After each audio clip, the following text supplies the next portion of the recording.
Les amis, bonjour, j'espère que vous allez bien. Ça y est, nous y sommes. Paris est magique. Paris Saint-Germain, Aston Villa. Les gars, une affiche de gala qui va être jouée au Parc des Princes aujourd'hui pour le compte de quart de finale aller de la Champions League qui oppose donc Paris Saint-Germain contre Aston Villa. Les Parisiens qui nous ont habitués maintenant depuis quelques années à des prestations de haut vol, à une constance, à une régularité, tout le temps, être là quand il le faut, à ce stade de la compétition, c'est maintenant acquis et c'est intéressant de voir qu'il y a un club français qui arrive, euh, qui arrive à représenter le football français à ce niveau de la compétition. Donc je disais Paris Saint-Germain qui va jouer contre Aston Villa qui ne démérite pas aussi. Aston Villa, ça fait très longtemps qu'Aston Villa ne participaient pas à la Champions League. Et cette année, ils sont là.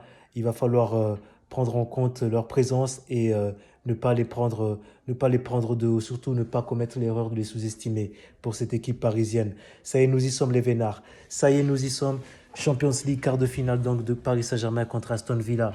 Le Paris Saint-Germain amené par son coach Luis Enrique qui est arrivé au Paris Saint-Germain depuis maintenant 2 ans. Première année, nous savons, il a été là, il est arrivé, il s'est qualifié pour les demi-finales de la Champions League. Il est allé jusqu'en demi-finale.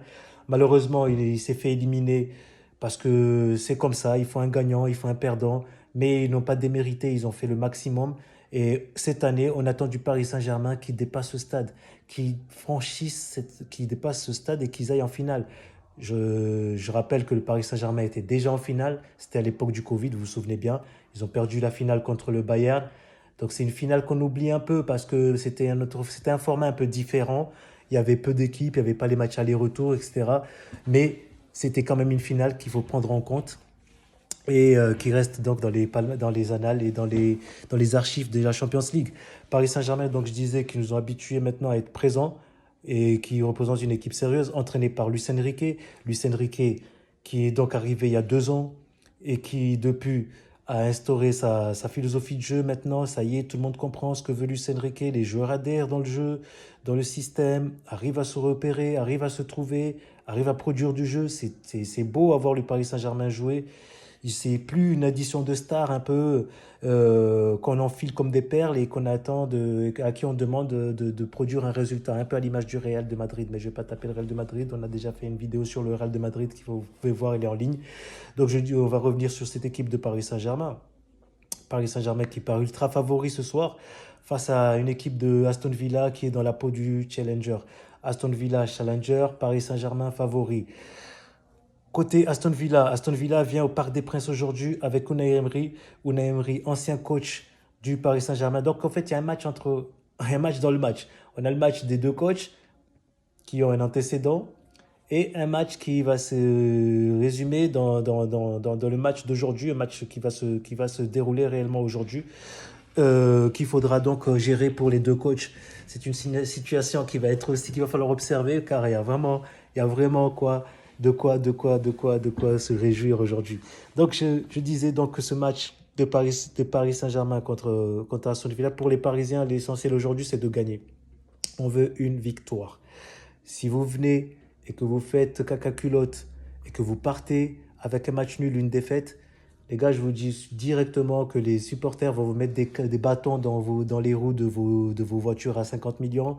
Ils vont ils vont cracher sur vos pare-brises et vous ne pouvez pas aller au camp des loges. Enfin, c'est plus le camp des loges maintenant, c'est le centre Aurédou, le super centre, je ne sais plus comment il s'appelle, le nouveau centre de Paris Saint-Germain. En tout cas, vous n'irez pas là-bas. Vous n'allez pas pouvoir rentrer déjà ce soir sereinement et vous n'allez pas dormir tranquillement un peu comme le Real sûrement. Il faut que j'arrête de parler du Real, hein. Je ne sais pas pourquoi je parle trop du Real alors que voilà, le Real c'est fini, c'est presque fini pour eux. Je sais, j'ai pas envie de dire, j'ai pas envie de dire ça, mais je veux dire le match du Real c'est déjà fini. On parle du match du Paris Saint-Germain. Donc on va revenir sur ce Paris Saint-Germain Aston Villa, les chiffres. Alors là, mon Mac s'est déchargé, mon ordinateur s'est déchargé. Je ne peux pas vous donner les chiffres en direct, mais on sait que Paris Saint-Germain est déjà champion. Qu'est-ce qui reste pour Paris Saint-Germain? Pour Paris Saint-Germain, il reste juste cette coupe-là, la coupe aux grandes oreilles.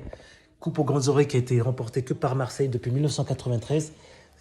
Et depuis, il y a pas d'équipe, aucune équipe française n'a remporté cette coupe.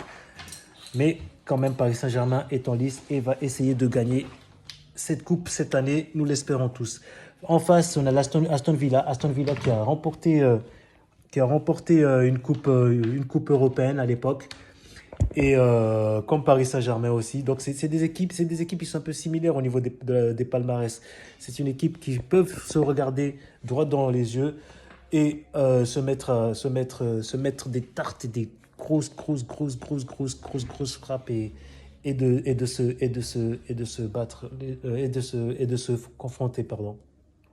Paris Saint-Germain, les gars, aujourd'hui, il n'y a aucune chance. Il n'y a aucun échappatoire. Vous êtes les favoris. On attend de vous que vous remportez ce match.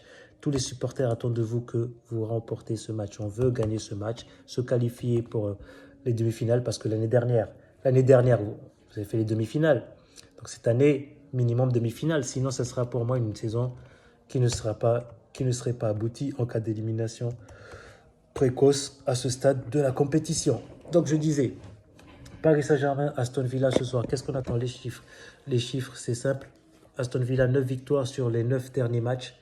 Ça fait peur, mais Paris Saint-Germain a une réponse. Paris Saint-Germain de la réplique. Paris Saint-Germain a fait une saison entière jusqu'à ce stade, 30 matchs en championnat sans perdre et a éliminé Liverpool lors du tour précédent. Liverpool qui, au passage, était désigné comme le favori dans cette Champions League.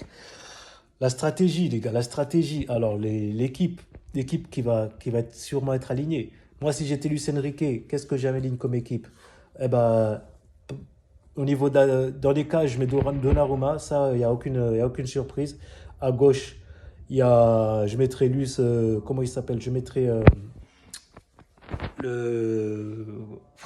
Comment il s'appelle? Je suis désolé. Le portugais Nuno Mendes. Voilà, Nuno Mendes, ça m'arrive. On est en fin de journée, je suis un peu fatigué, je suis au bureau là et j'ai décidé de vous faire plaisir, de vous faire le débrief. Je vais vous faire l'avant-match de ce Paris Saint-Germain car vous le méritez en tant qu'amoureux du football et accessoirement supporter du Paris Saint-Germain.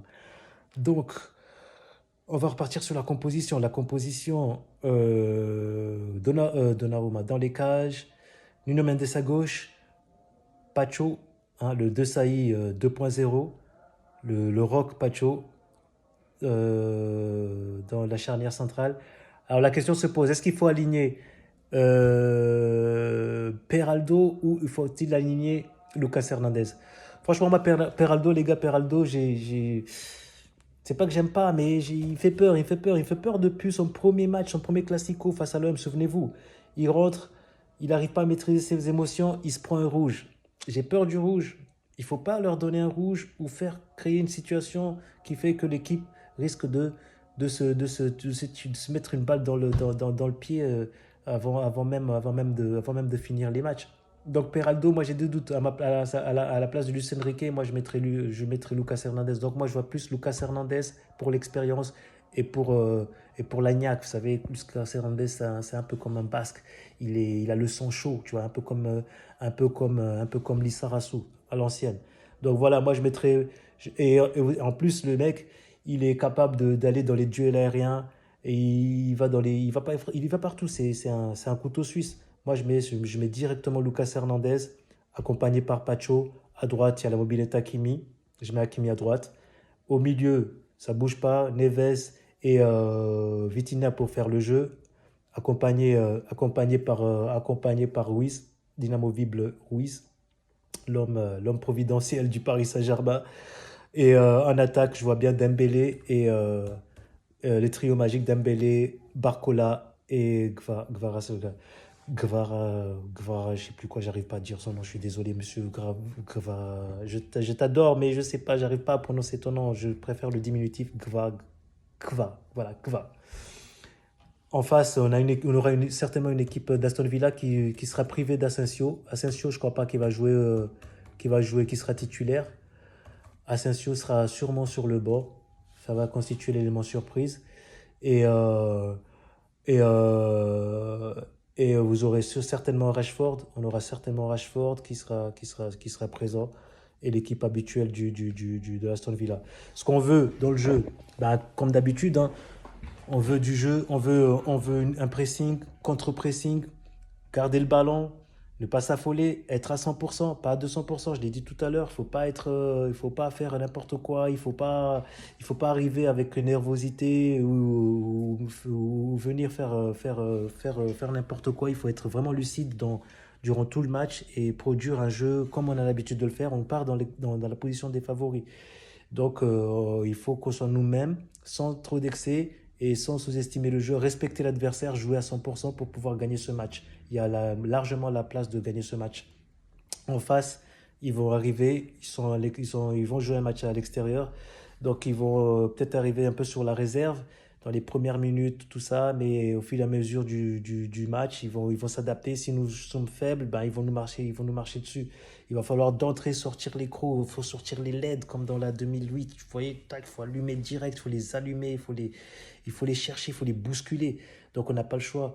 On est obligé de faire notre match et car on ne sait pas comment on va jouer le match retour. Donc voilà, c'est un peu la philosophie et l'état d'esprit des joueurs qu'il faudra adopter pour pouvoir en tirer quelque chose de ce match.